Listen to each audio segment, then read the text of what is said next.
په لغمان کې د څه کم 10 میلیونه افغانیو په ارزښت د میاخیلو ښوونځي جوړه شوې ودانۍ ګټې اخیستنې ته وسپارل شوه. د دغه ښوونځي د پرانیستې مراسمو کې د لغمان ولي رحمت الله یرمل سربیره، د ولایتي شورا رئیس عتیق الله عبدالرحیمزي، د دې شورا غړي ګلزار سنگروال، د پوهنې رئیس او یو شمېر نورو ګډون کړی و. د پوهنې رئیس عبدالله حمیدي د معلوماتو له مخې چې د بابا صاحب دښته کې د میاخیلو ابتدایه ښوونځی د سویډن موسسې له لوري د 9 میلیونه 750,000 او 311 افغانیو په ارزښت جوړ شو. نوموړی وایي یاد ښوونځی 6 تدریسي، 2 اداري خونې، 10 تشنابونه، 1 حلقه د پاکو اوبو څاه، 180 متره احاطوي دیوال او 113 2 نفري چوکۍ لري چې د یوه کال په موده کې چارې بشپړې شوې. دا چې اسلام د پوهې دین دی، نو په همدې اساس باندې ښوونځی د ځان پیژندنې او الهه پیژندنې مکانونه دي. په همدې اساس باندې د ابتدایه د لومړنۍ ښوونځی چې د بابا صاحب په دښته کې موقعیت لري 6 جمع 2 صنفي تعمیر ده چې 6 تدریسي خونې دي، 2 اداري، 10 غرفې تشنابونه لري، همدارنګه 15 متره د اوبو صحي ساه لري، سولري سیستم او حوض ورسره مشتمل ده، 180 متره احاطوي دیوال لري چې 2.8 سانتي متره اوږدوالی ده یعنې جګوالی ده، او ټول ټال لګښت په ده باندې 9 میلیونه 50,311 افغانۍ راغلی چې تمویل کوونکی او تطبیق کوونکی په ساحه کې د سویډن کمیټه ده. هغوی په خپله په دې ساحه کې تطبیق کړی چې شاوخوا 400 زده کوونکو نجونو او هلکانو لپاره به مسونه فضا د تدریسي بهیر آماده شي. موږ د سویډن کمیټې د تدریسي او اداري مرستې څخه یوه نړۍ مننه کوو او د راتلونکو مرستو په هیله باندې تر څو دغه ولس په مسونه فضا کې د خپل د بچیو لپاره تدریسي بهیر پر مخ یوسي. د پوهنې رئیس زیاتوي چې د میاخیلو ښوونځی 400 زده کوونکي لري او د دغه تعمیر په جوړېدو سره یې ډېری ستونزې حل شوې. په ورته مهال د لغمان ولي رحمت الله یرمل سویډن موسسې څخه د مننې سربیره خوښي وښوده چې د پوهنې په برخه کې پرمختګ کیږي. هغه له ولسونو غوښتنه وکړه چې له ولایتي ادارې او پوهنې ریاست سره همکاري وکړي ترڅو د دوی اولادونو ته د لا ښو زده کړو زمینه سازي وکړي.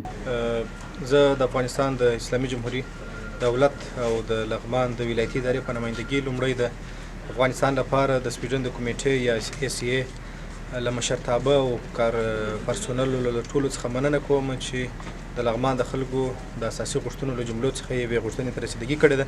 د بابا صاحب په ډاګ کې دلته د دې محل د ماشومانو لپاره د ښوونځي دروازه خلاصه کړې ده. د ښوونځي دپاره چې کومې اړتیاوې وې په داخل کې هغه ساختماني اړتیاوې هغوی ته حاضر شوي دي او دغه پروژه د خلکو په اختیار کې ورکړې ده. زما غږ دی پر ولسونو باندې چې د ولایتي ادارې سره په هره برخه کې همکاره پاتې شي، او خصوصا د بادپشت ولسوالۍ او په همدغه د بابا صاحب د ډاګ چې کوم کسان یا کوم مشران سپین ږیري اوسېږي، ځینې غوښتنه مې ده چې په ټولو اړخو کې بالخصوص د تعلیم په عرصه کې د ولایتي ادارې د ټولو پلانونو او هغه څه اهداف یا څه مشخص پلانونه چې لري د هغوی سره همکاري وکړي تر څو موږ وکولی شو په لغمان کې ټولو لغماني ماشومانو ته د ښوونځي دروازې خلاص کړو او هلته د دوی د ښې راتلونکي په خاطر باندې د درس زمینه مساعده کړو. ښاغلي یرمل له ولسونو غوښتل چې د یاد ښوونځي په ساتنه او پالنه کې دې له مسؤلینو سره یو ځای خپل اسلامي او ملي مسؤلیت ادا او ساتنه دې وکړي. د ولایتي شورا رئیس عتیق الله عبدالرحیمزي د سویډن له موسسې غوښتنه وکړه چې ورته ښوونځي دې د دې ولایت په نورو سیمو کې هم جوړ کړي. مننه کوو موږ د سویډن د کمیټې نه چې نن د لغمان د بابا صاحب په دښته کې داسې یو ښکلی تعمیر جوړ کړی ده او دوی د لغمان په ډېرو ساحو کې نور تعمیرونه جوړ کړي. زموږ غوښتنه دا ده چې هغه سیمې نورې چې زموږ ضرورت لري هلته هم باید رسیدګي وشي، ځکه چې دوی د معرف په بخش کې کار موږ سره دایمي کړی او هغه کار نه هم موږ راځي کور ودان او د نورو غوښتنه هم د ولسونو په نمایندګۍ ترېنه کوو. د خپلو ولسونو نه مې غوښتنه دا ده د دې تعمیر په ساتنه کې باید دوی موږ سره همکاري وکړي. په دغه سیمه کې د امنیت دپاره دوی باید موږ سره کومک وکړي، خپل اولادونه باید راولېږي، ځکه دا تعمیر او دغه مکتب د دوی دپاره جوړ شوی ده. دا باید خپل لکه خپل کور چې ساتي داسې یې وګڼي نو زه بیا مننه کوم د سویډن د کمیټې نه او د والي صاحب نه چې ټول راغلو دلته په شریک او نن د دې افتتاح کوو. بل لور ته د ولایتي شورا غړي ګلزار سنگروال د سویډن موسسې له استازي څخه د مننې سربېره یادونه وکړه چې ولایتي اداره او پوهنې ریاست مسؤلین کوچنیانو ته د زده کړې برخه کې هڅه کوي او ولسونه هم کاملا همکاره دي.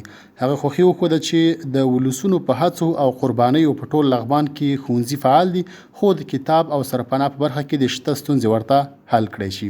زه هم په خپل نوبت او د لغمان د ولسونو په نمایندګۍ اول مننه کوم د سویډن د کمیټې د مشرتابه څخه دغه ساحوي مسؤلینو څخه نه یوازې د معرف په برخه کې د لغمان د خلکو لاسنیوی کړی ده بلکې د صحت په برخه کې هم دی لغمان کې کامیاب ثابت شوي. څه موده مخکې د لغمان د صحت ټول خدمتونه د دې سره قرارداد شوی و. حقیقت ده چې د لغمان ټول ولسونه د دې د خدماتو نه خوښ او خوشحاله وو. الله د دې نه خوښ او خوشحاله شي. ترڅنګ مننه کوو د معرف د محترم ځوان رئیس صاحب قاري صاحب څخه چې دغه زمینه برابره کړې ده د دې بیرونی مؤسساتو ته د کار کولو د مرکز نه د مرستو او د انکشافي پروژو د راجلبولو. ترڅنګ مننه کوم جناب والي صاحب څخه چې هم نه یوازې دا چې په خپله اداره کې ورورولي اخوت راوستی بلکې د لغمان ولسونه یې له ادارې سره همغږي کړي، همکار کړي دي. یو د ورورۍ او د اخوت فضا یې رامنځته کړې، ژوندی دې اوسیږي، خیر دې اوسیږي.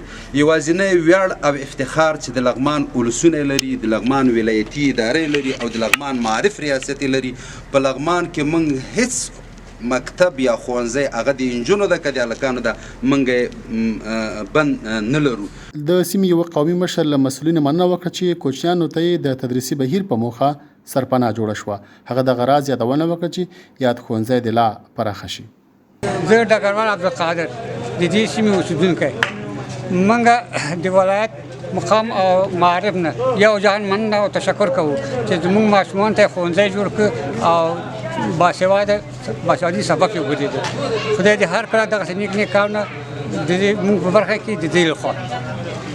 بل دا چې موږ دغه ماشومان زیات دي او په دې تعمیر کې نه لګي. تعمیر زموږ وړکی ده. موږ هیله کوو د معرف سره او د والي صاحب څخه چې دغه تعمیر زموږ په منځره کې تر څو زموږ ماشومان په راتلونکي کې د تعمیر کې ځای شي او د ثبات خاوندان شي.